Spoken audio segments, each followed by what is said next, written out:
The Ghost Messages of WW2. Radio calls that still haunt us. December 7, 1941. 7:02 a.m. A radar station in Hawaii picks up a signal. A large formation of aircraft approaching from the north. The operator radios the information center at Fort Shafter. The officer on duty dismisses it. Probably just American B-17 bombers expected from California.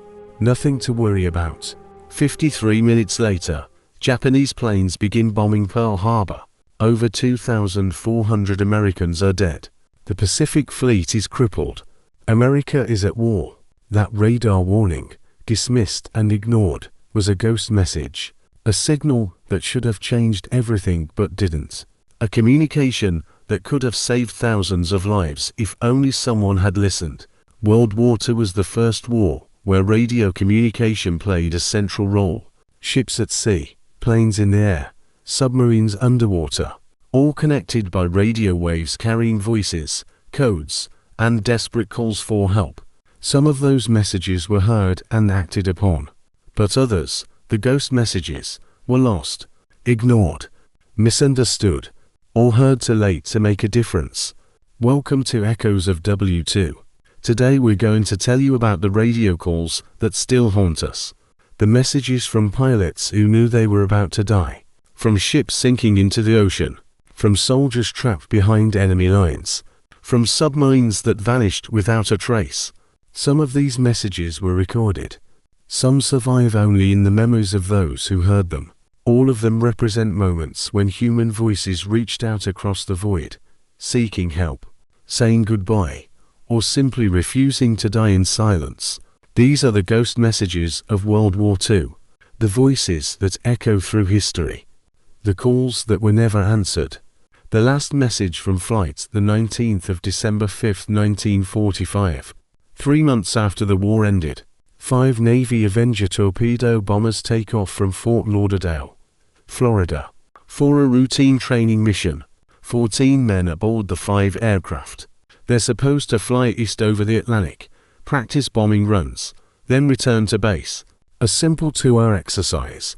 At 3:45 p.m., the flight leader, Lieutenant Charles Taylor, radios the base. His compasses aren't working. Both his primary and backup compasses are malfunctioning. He's not sure of his position. The base tries to help. They ask for his position. Taylor says he thinks they're over the Florida Keys, but he's not certain. The islands below don't look right. Over the next 2 hours, radio operators at multiple bases listen as Flight 19 becomes increasingly lost.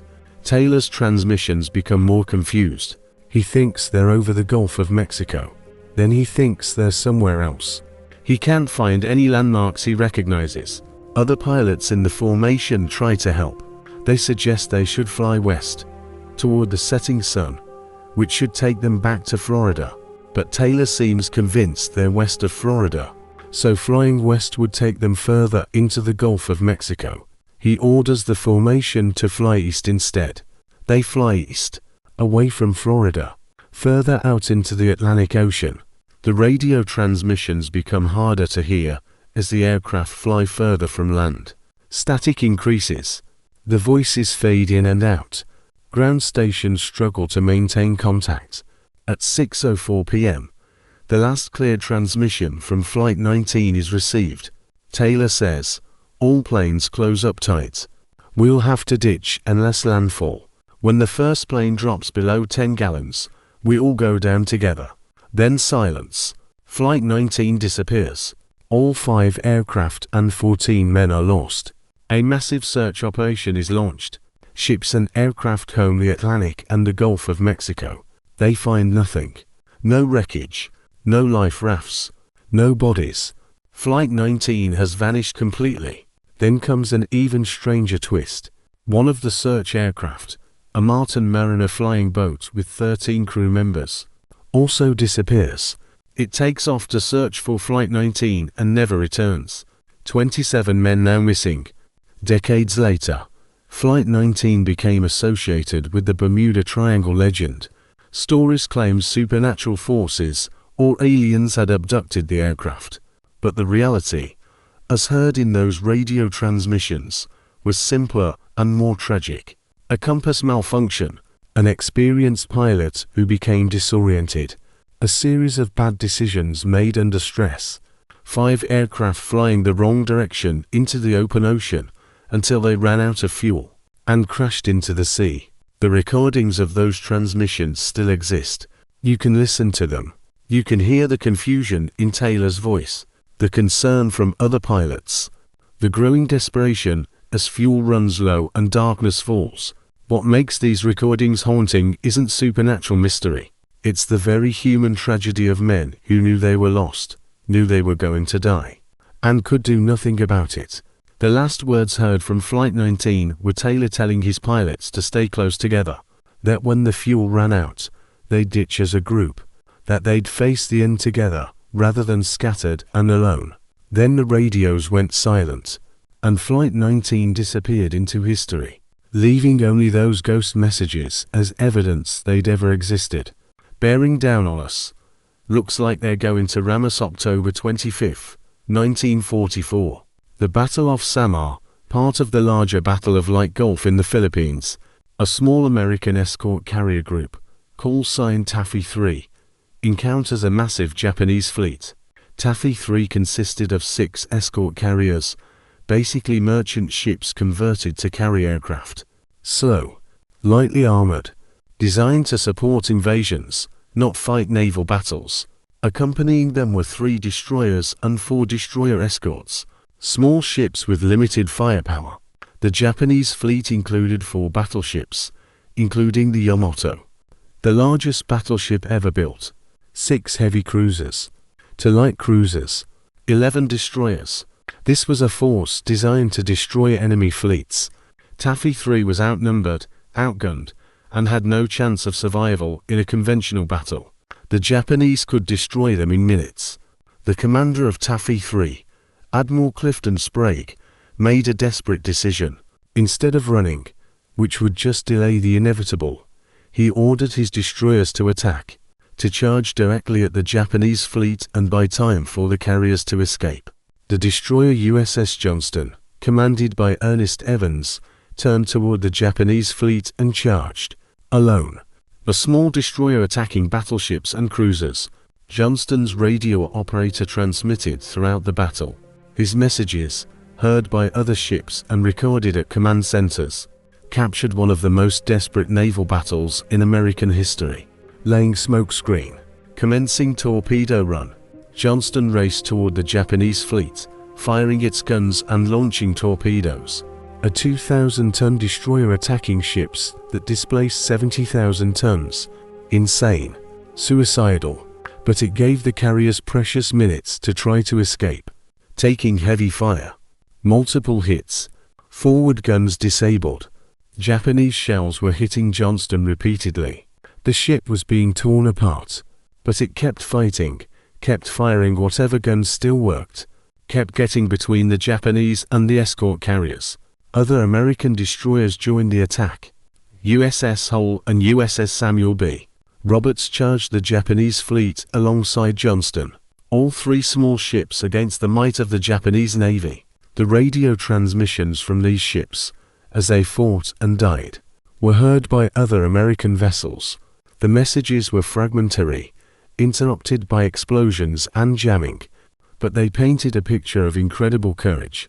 From USS Hull, rudder jammed, dead in the water, preparing to abandon ship. From USS Samuel B. Roberts, magazines exploding, taking on water, going down.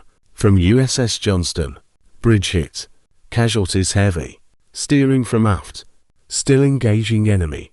Johnston continued fighting for over 2 hours. Multiple Japanese battleships and cruisers were firing at this single destroyer. The ship was a wreck, dead in the water, but still firing any weapon that could shoot. The last transmission from Johnston was heard at approximately 9:45 a.m. Enemy closing. Bearing down on us. Looks like they're going to ram us. All hands abandon, then static. USS Johnston sank, taking 186 men including Commander Evans down with it. 141 survivors were rescued days later. But Johnston's sacrifice and the sacrifice of the other destroyers, had accomplished something miraculous.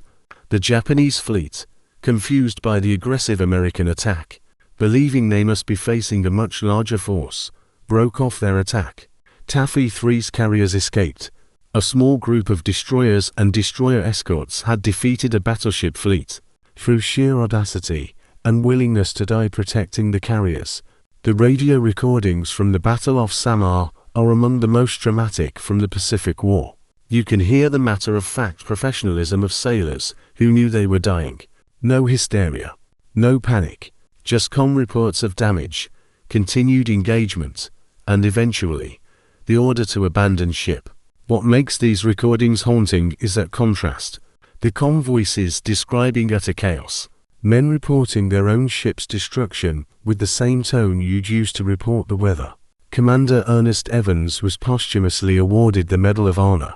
The citation noted that he'd engaged a vastly superior force and fought until his ship was destroyed, allowing other vessels to escape. But the real memorial is those radio transmissions, those ghost messages from men who knew they were about to die and kept fighting anyway. The submarine that kept broadcasting April 10, 1963. Wait, that's not World War II. But the story starts in World War II, and the echo continues decades later. USS Thresher, a nuclear submarine, sank during deep diving tests off Cape Cod. All 129 men aboard died. The Navy launched an investigation, and they discovered something that connected back to World War II. During World War II, dozens of submarines were lost. American, British, German, Japanese. They'd go out on patrol and never return. Sometimes they'd radio that they were under attack. Sometimes they'd send distress calls. Sometimes they just vanished, without any communication at all. The most haunting were the submarines that continued broadcasting, after they were supposed to be dead. USS Grunion, August 1942. The submarine was operating near the Aleutian Islands. On July 30th, she radioed that she'd sunk the Japanese destroyers and was heading to Dutch Harbor. That was her last official transmission. But 4 weeks afterward, radio operators reported hearing transmissions that might have been from Grunion. Fragmentary, distorted by static, possible emergency broadcasts on frequencies Grunion would have used. The Navy could never confirm these transmissions. Were they from Grunion? Were they ghosts in the radio equipment? Were they atmospheric interference? Nobody knew. Grunion was officially declared lost on October 5, 1942. But the phantom transmissions continued occasionally for months. Radio operators would hear something that sounded like a submarine emergency broadcast. They'd try to respond. The signal would fade away. The wreck of USS Grunion was finally found in 2006, 64 years after she was lost. She'd been sunk by a Japanese attack, probably destroyed instantly. She couldn't have sent those phantom transmissions, but radio operators swore they'd heard them. Had they heard echoes? Radio signals that somehow bounced through the atmosphere. Wishful thinking turning static into meaning. The ghost of Grunion calling for help that would never come. USS Scorpion, November 1943. The submarine was operating near the Japanese-held island of Truk. On November 19th, she was depth-charged by a Japanese destroyer and sank. 42 men went down with the ship. 12 survived and were captured. Before she sank, Scorpion sent a distress call. Other submarines in the area heard it. They converged on the location to search for survivors.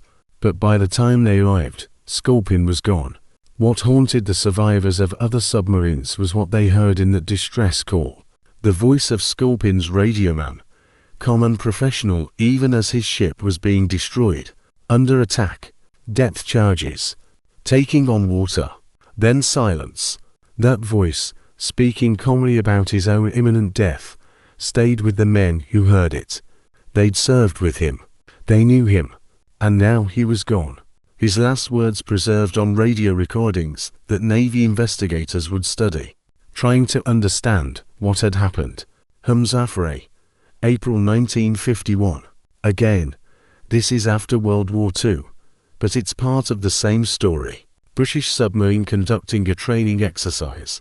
She submerged and never surfaced. 75 men dead. 4 days after Afray's disappearance, British naval stations reported hearing possible distress signals, tapping sounds that might have been someone using underwater communication equipment. Submarine emergency broadcasts. The Navy launched a massive search. Ships and aircraft combed the English Channel, listening desperately for any signal from Afray. They found nothing. The signals, if they were real, stopped. Afray was eventually found 2 months later, sunk in 278 feet of water. Everyone aboard had died quickly when the submarine flooded. There was no one alive to send distress signals. But operators insisted they'd heard something. Messages from the deep. Ghost transmissions from men who were already dead. The phenomenon of phantom submarine transmissions became so common that the Navy eventually studied it. They determined that several factors could create the illusion of hearing submarine distress calls. Underwater sounds travel long distances and can be distorted. A whale song might sound like metal tapping. Geological activity might mimic submarine noises. Radio interference might create patterns that sound like voice transmissions. And human psychology plays a role.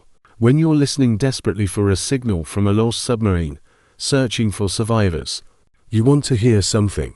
Your brain might interpret random noise as the signal you're hoping for. But knowing the scientific explanation doesn't make the ghost transmissions less haunting.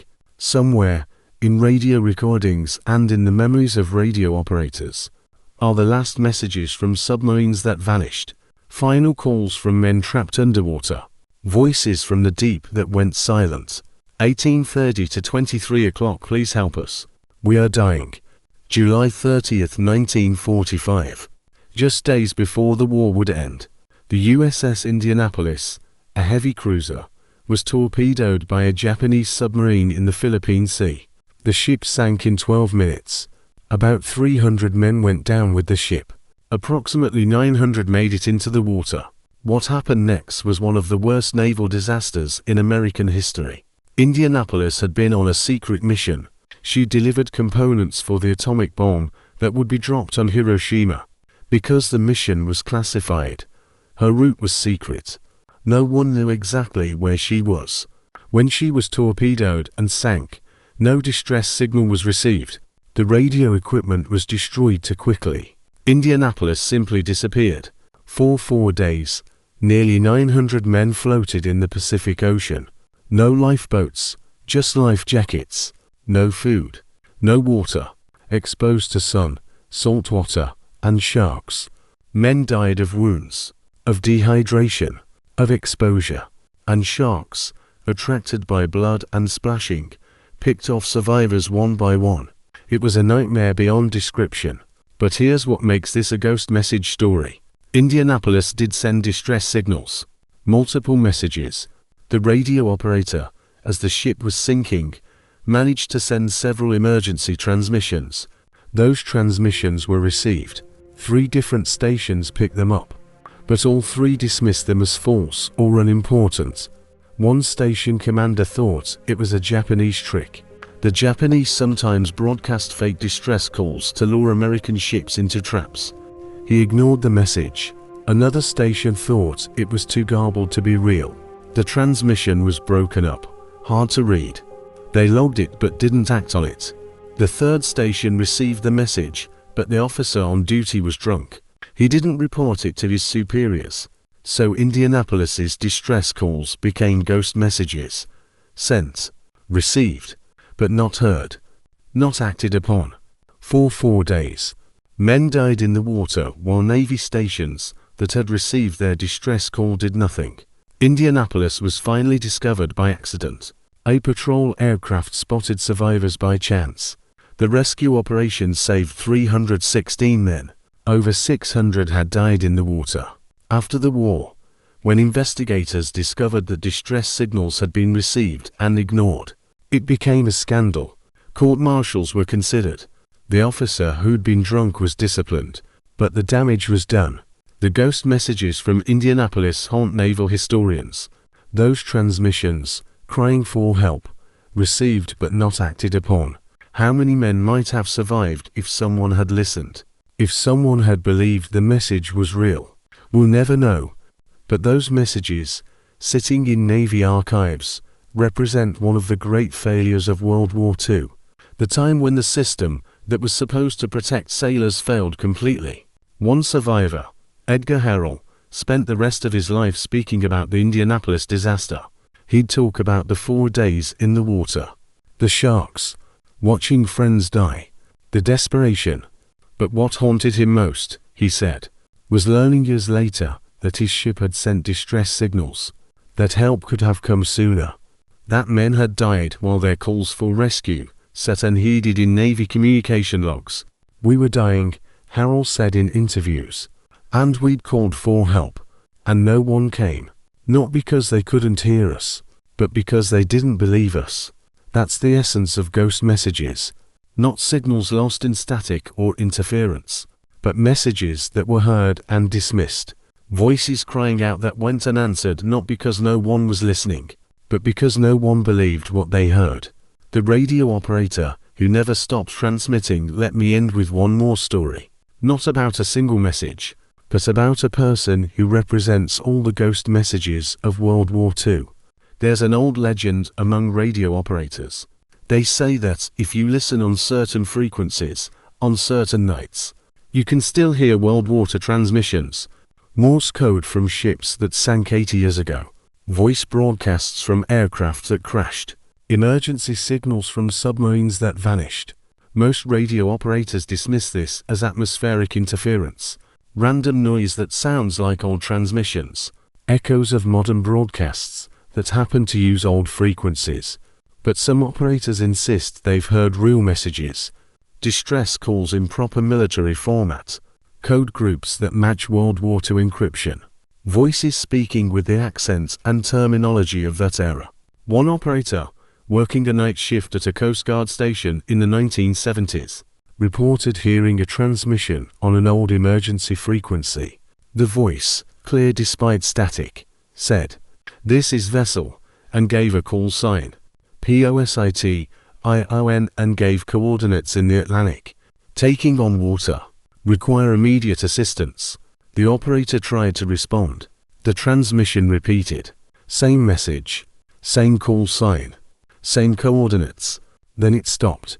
The operator reported the incident. The call sign was checked. It belonged to a merchant ship that had been sunk by a German U-boat in 1943. The coordinates were near where that ship had gone down. Was it a hoax? Someone broadcasting a fake distress call? Was it atmospheric interference that just happened to sound like words? Was it a genuine ghost message, somehow transmitted across decades? We'll never know. But stories like this persist among people who work with radio communications. The sense that sometimes the ether carries messages from the past, that the desperate calls from World War II still echo, waiting for someone to finally answer. This might seem like supernatural nonsense, and probably it is. Our radio waves don't carry messages through time. Dead men don't broadcast from sunken ships. But here's what's real. The emotional weight of those wartime transmissions. The knowledge that thousands of men sent final messages that were never answered, that ships and planes and submarines transmitted their last coordinates, their desperate situations, their pleas for help, and then vanished. Some of those messages were received but ignored, like Indianapolis. Some were received too late to matter, like Flight 19. Some were never received at all, lost in the vastness of the ocean or the chaos of war. And all of them represent human beings in their final moments, reaching out, refusing to die silently, insisting that their voices be heard even if no help was coming. That's what makes the ghost messages of World War II haunt us. Not supernatural phenomena, not radio mysteries, but the knowledge that all those voices, all those calls for help, represent real people who died hoping someone would hear them. This is Echoes of W2. The ghost messages aren't supernatural, they're historical. They're the recorded and remembered final transmissions from people who knew they were about to die. Flight 19. Flying east into the darkness. Johnston. broadcasting as Japanese battleships closed in, submarines sending distress calls that no one could answer, Indianapolis calling for help that wouldn't come for 4 days, and countless other messages, some recorded, some remembered, some lost forever. Your history teacher taught you about battles and strategies, about generals and presidents, about the big picture of World War II, but they probably didn't tell you about the radio operators listening desperately for signals from missing aircraft, about the men in submarines sending messages they knew no one would hear, about the voices that called out and got only silence in return. Now you know. Now you know that World War II echoes, not just in history books, but in radio transmissions that still survive, in recordings that capture final moments, in the memories of operators who heard those ghost messages and never forgot them. The war ended in 1945, but the voices, preserved on tape or in memory, continue to speak, calling across the decades, refusing to be forgotten. These are the ghost messages of World War II, and they haunt us still.